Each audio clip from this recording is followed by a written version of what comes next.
if you live in a warmer climate, you probably enjoy beautiful greenery outside all year round.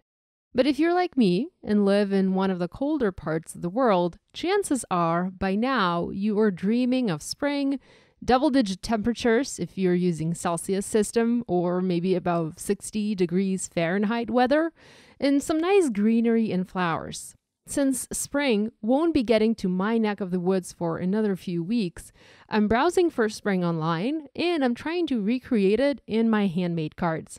Today I'm bringing you a simple-to-make floral friendship card. Hi everyone, I'm Yana Smakula and I'm hoping you love this video. If you do, give it a thumbs up and subscribe to my channel. Ring the bell too to be notified of every new upload. I picked a few current favorites for this card, starting with a quilted hearts background stamp from Simon Says Stamp. Even though it's a stamp filled with heart images, it can be used all year round, not just for love or Valentine's Day type cards. The cards here are so tiny, they make a perfect background for any card you might want to make. But of course, it also works for Valentine's Day if you like. Here's one of the test backgrounds I did recently, where I heat embossed this background in white embossing powder on red cardstock for some classy Valentine. For the card I have in mind today, I will be embossing it on light blue paper. Next, I have Moments of Grace stamp set. You've probably seen it being used a bunch of times already. It's a stunning set for sympathy cards, but it also features several beautiful floral images. The size of the images is great for some quick coloring. The flowers are not too big nor too small, and that makes coloring them a very doable task. One last stamp set I want to use today is the Bestie set by Kathy Zilski. I'll be using the large Friend stamp from here and coordinating die. I've started working on my card by creating a background. I have my Misty stamping tool. I've removed the black foam insert from the Misty, as I'll be using a cling stamp today, and you need to remove the black insert if you're not working with the clear stamps. I always do this when I work with rubber stamps, but I never remember to mention this, so I thought I would do this in this video just as a reminder. Also, I thought I would show you how I can make an easy-to-open handle for your Misty. This is nothing new, but it does make it super easy to open the Misty door. Just add a little handle using washi tape. To attach the cardstock inside my Misty, since my paper is actually cut smaller than my stamp and there's no way to hold it down with the magnets, I'm using a piece of washi tape and creating a little double-sided sticky piece to hold it in place. I actually also use this trick when I need to make a photo of my card and the card base will not stay closed. It's very helpful. Because I want to heat emboss my background, it's important to treat the paper with an anti-static powder to prevent embossing powder from sticking to any fingerprints that I might have left on the paper or other possible greasy areas on my cardstock.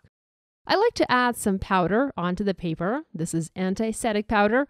And next, use a dry paintbrush. I usually use a flat 1-inch wide brush and just spread the powder somewhat equally all over my panel. To stamp the image, I'm using Simon Says Stamp embossing ink. This is clear, sticky ink that is actually perfect to use with embossing powder or for watermark stamping if you want to have that tone-on-tone look on your projects. Once my image is inked, I'm closing the door of my Misty and pressing down to transfer the ink onto the paper. It looks good enough, and now I can add my embossing powder. I decided to use the Hero Arts White Satin Pearl powder for this background. It's a beautiful powder that gives nice pearlescent results on any cardstock. The powder is actually not white, but it's also not clear. It gives a beautiful shimmery coverage and looks especially gorgeous on non-white papers. That's where that shimmer pops. I've preheated my heat tool and now I'm simply going over my panel to melt the powder and set it in place. Here's a closer look and hopefully you can catch all of that shine on the paper. Clear embossing powder will not give you the same result. Next, I'm going to stamp the word friend from the Besties stamp set from Kathy Zilski.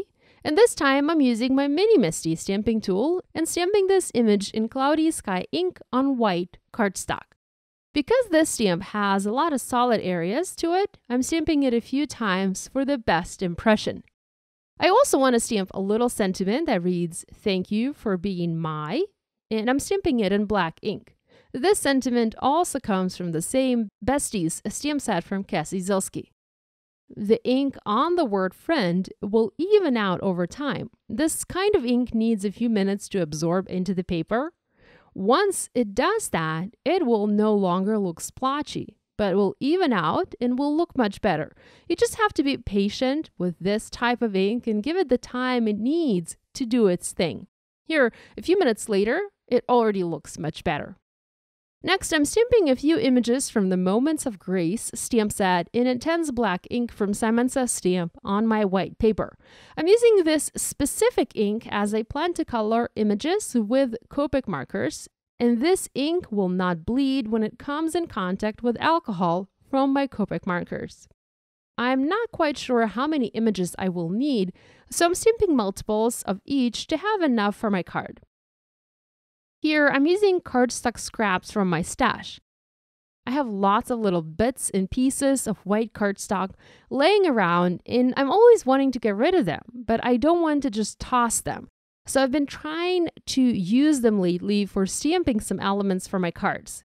Typically, my cardstock is pre-cut to 4 1/4 by 5.5 inch panels, and I often reach for a full new panel even if I need to stamp a small image, but I've been trying to use my scraps first now. To color these images, I'm using Copic markers. Nothing fancy, just 2 or 3 color blends, and I'm using my go-to colors. This is not the card where I want to experiment with new-to-be color combinations, although I love doing that. Today, I'm using what I know works well. In this case, it's YG03 and YG17 markers to color the greenery for the card. For the flowers, I'm using pinks, and today those are RV11, RV10, and RV00 markers. I also later added a hint of RV13 color to the inside of the flower petals to intensify the color on these areas as it was looking a little bit too pale for my taste. There are coordinating dies available for all of these images, and you can see that I've already die cut my flowers, my leaves, and even the word friend out. The little black sentiment was trimmed into a skinny strip, and I added a V shape at one of the ends using my scissors. Next, I trimmed my background panel to 3 7/8 inches by 5 1/8 of an inch. You can also do 4 by 5 1/4 inches. And I also cut a piece of white fun foam, just slightly smaller, to foam mount my panel with its help. Now, my rule of thumb is, however large or small my panel is, my fun foam layer is to be cut about 1/4 inch smaller, so that it's not visible or less visible from the side of the card.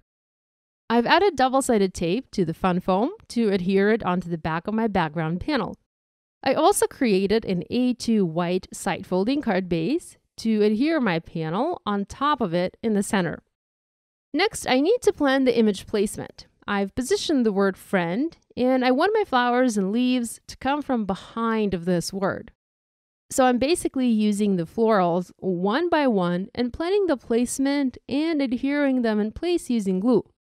You don't want to rush here. It's better to add them one by one and just secure them in place with some washi tape first, and then use glue to make sure that particular image is going to stay exactly where you plan it on your card. This part took me about 5 minutes. I mean, it's pretty lengthy to adhere all the pieces and decide on their placement, but I'm glad I took my time as it ended up exactly where I envisioned each of those pieces on the project. Once that was done, I brought my foam adhesive squares and foam mounted the entire word and flower clusters onto the card. I did leave 2 leaves separate as I was planning to adhere them directly onto the background without using foam adhesive squares, but with the help of glue. I also trimmed many of the image stems today to make them a better fit for this card. Lastly, I added that sentiment that was stamped in black, and I just tucked it under one of the leaves. I couldn't resist adding a few embellishments as always. an enamel heart, and some sequins from the Girl's Best Friend sequin mix. I hope you'll give this idea a try using these or other stamps and dies from your stash. If you do, remember to share online and tag me. I always love seeing what you guys are making. On the screen, there is a link to another video that you might like to watch after this one. Subscribe now not to miss any new card making tutorials. Thanks for watching. Love you guys. I'll see you next week.